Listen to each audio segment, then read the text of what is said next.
Welcome to Bihar. তো এই আমরা বিহারে কিন্তু এন্টার করে গেলাম। এতক্ষণ আমরা যে চৌপারনের জঙ্গলটা দেখাচ্ছিলাম ওটা হচ্ছে ঝাড়খণ্ডে, আর বিহারেও কিন্তু বেশিরভাগটা জঙ্গল রয়েছে। তো অনেকেই বলে যে চৌপারনের জঙ্গল রয়েছে বিহারে, এটা কিন্তু একদমই ভুল। ঝাড়খণ্ড থেকে শুরু করে বিহার পর্যন্ত যে স্টেজটা রয়েছে এর মিডিলে কিন্তু চৌপারনের জঙ্গলটা পুরো রয়েছে।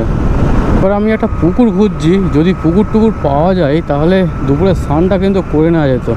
আর আমরা বিহারে যা ঢুকে চৌপারনের জঙ্গলটার কাছে দাঁড়িয়েছি একটু। তো চৌপারনের জঙ্গলের একটু ভিতরে তোমাদের ভিউটা দেখাবো বলেই দাঁড়িয়েছি অ্যাকচুয়ালি।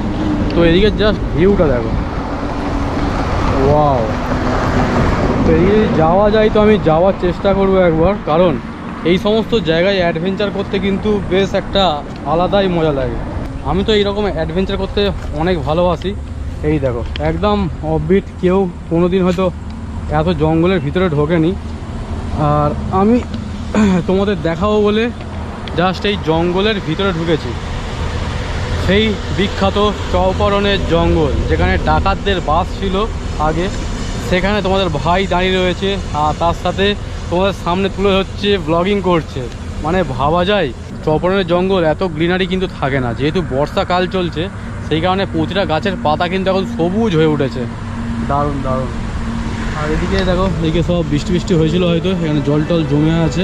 গাড়িগুলো জাস্ট ওই রাস্তার ধারে দাঁড় করানো রয়েছে, এইসব দাঁড়িয়ে আছে ওখানে। আর আমি ঢুকে পড়েছি পুরো জঙ্গল। এই জঙ্গলে কিন্তু হাতি, হরিণ সব কিছুই কিন্তু রয়েছে। টাইম হচ্ছে 4:30। আমরা চৌপারনের জঙ্গলকে জাস্ট ছেড়ে দিয়ে বেরোচ্ছি এবারে। চলো, এখানে অনেকক্ষণ কিন্তু আমরা রেস্ট নিয়েছি। চলো, বিহারের আসল খেলা কিন্তু শুরু। তো আমি তাই ভাবছিলাম যে বিহারে ঢুকে পড়লাম, এখন পর্যন্ত জাম পড়ছে না কেন, এটা তো একদম বিশ্বাসের অযোগ্য হয়ে যাচ্ছিল আমার কাছে। তো বলতে বলতে লম্বা জাম পড়েছে।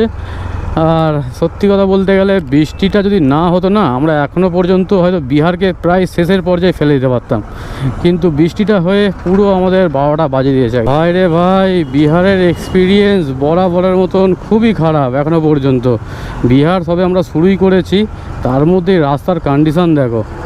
এক তো জাম থেকে আমরা পুরো সাইড দিয়ে বেরিয়েছি অনেক কষ্টে, তারপরে এইরকম রাস্তা পুরো দই হয়ে আছে ভাই, দই।